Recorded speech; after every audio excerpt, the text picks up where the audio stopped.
God put it on my heart to make this video.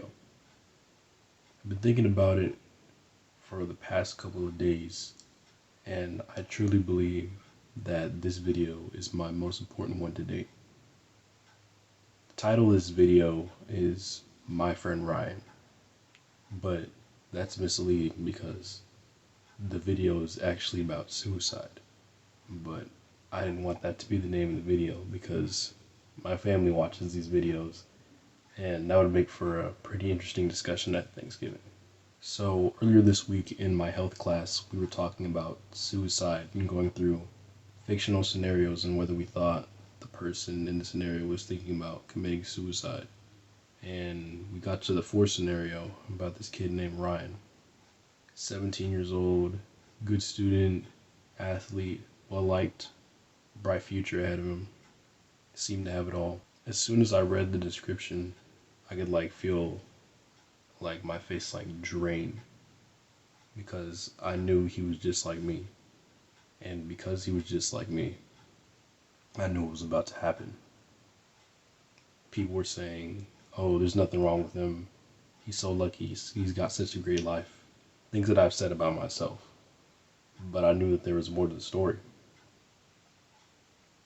On the surface, there were no warning signs, but the surface often doesn't tell the full story. 2 days after graduation, Ryan committed suicide. And the reason why this resonated with me so heavily is because I saw Ryan as a reflection of myself. I've suffered from suicidal thoughts, depression, anxiety, and fears that I wouldn't make it past high school. Depression is a thief that takes the color out of life to the point where you don't see the point in living and you only see death as the only escape. Anxiety is a loop that keeps you in a cycle of constantly being on edge, overthinking and worrying. My biggest fear is that one day I would succumb to these things and take my own life.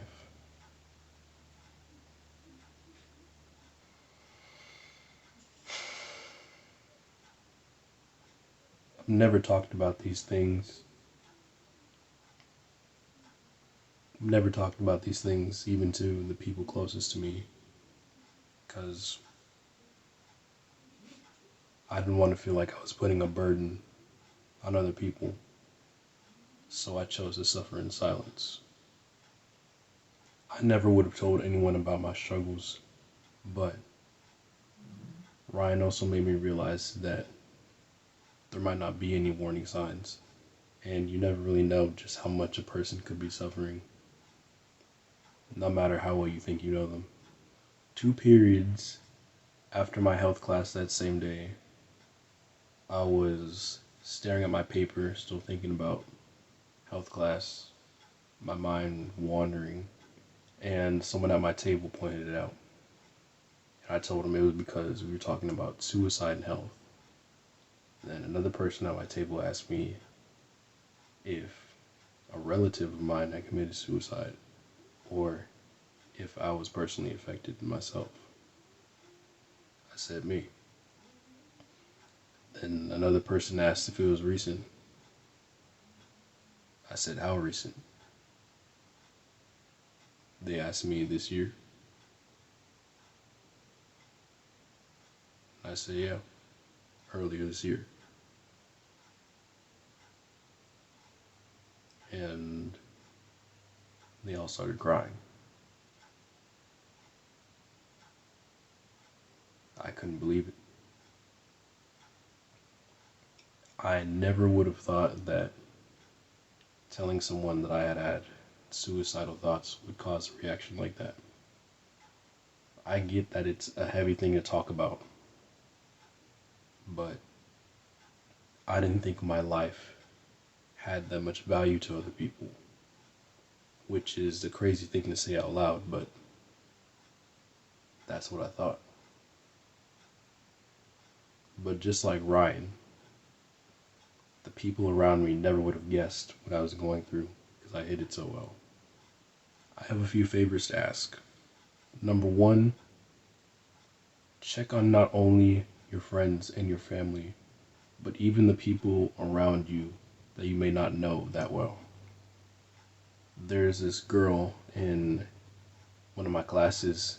She ended up having a panic attack, and I ended up talking to her about it. And now I try to check on her every chance I get because I might be the only person who's doing it. You never know what your words might mean to a person. To someone, you might be the only source of kindness in their life because other people see isolation and stay away. But sometimes that isolation means that they need the opposite and are just shielding themselves from getting hurt. I challenge you to check on someone you don't know this week. Favor number 2 and number 4 are special requests because those are favors that I'm asking for myself. And I don't like to ask for favors for myself, but I'm asking because this is important. Number 2, whenever you see me in the halls, or if I have you in a class, or whatever it may be, check on me. Even if it's just a hi, what's up, you good, how you doing? I might be having an off day, and what you say to me might have a bigger impact than you may think. Number 3, give people their flowers. Tell people how much you appreciate them and why. Don't just assume people know. Tell them. Tell them you love them. Tell them you appreciate them. Remind them of their worth and their value. Show how much they matter in your life. It doesn't have to be long-winded and elaborate. Just speak from the heart. Number 4, special requests. Sometimes I lose sight of the value I have as a person. So I want you to tell me what I mean to you and what impact I might have made on your life, because I don't always understand that value myself.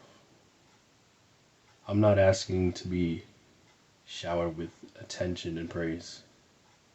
Sometimes I just need to be reminded. I'm not asking to be given my full bouquet of flowers, but maybe just a petal or a single flower. Number 5, if you are suffering from depression, anxiety, or suicidal thoughts, tell someone you trust, because no matter how much you may think you're alone, someone else is going through the same thing. You might be afraid of the stigma that comes along with it. Shoot, I still haven't decided if I'm going to put this out yet. But if the person you're talking to truly cares about you, they won't judge you. And if you feel like you don't have anyone, you have me. I'll be there for you, and we'll get through whatever it is.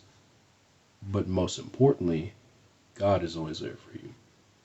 You will carry your burdens, but you don't want to put them on others. Trust in Him, seek Him, and you will be comforted. I promise. If you have any questions, let me know. If you need someone to talk to, let me know. If you need someone to help carry your burdens, let me know. But it starts with being vulnerable, open, and honest, and being able to raise your hand and say, I'm not okay, which is hard, but you will be so glad you did. Let me end by saying that suicide is never the answer. If you think that people wouldn't be affected by your death, that no one would even notice, you're absolutely wrong. Suicide is selfish because you're not taking away a burden, you're adding a burden to the lives of everyone that knew you. Suicide hurts so many people because, contrary to what you may believe and what I believed, you matter. I matter. Human beings are made in the image of God, so we have inherent value and limitless potential. Even though you may feel like there's no point in living, you'll always find a reason to keep going if you take a step back from your situation and look around. Your mistakes and experiences don't define you. You hold the key to your future, and suicide closes the door and locks it permanently. Suicide is a final decision to a temporary circumstance. It might seem like the best alternative, but I promise you that it is not.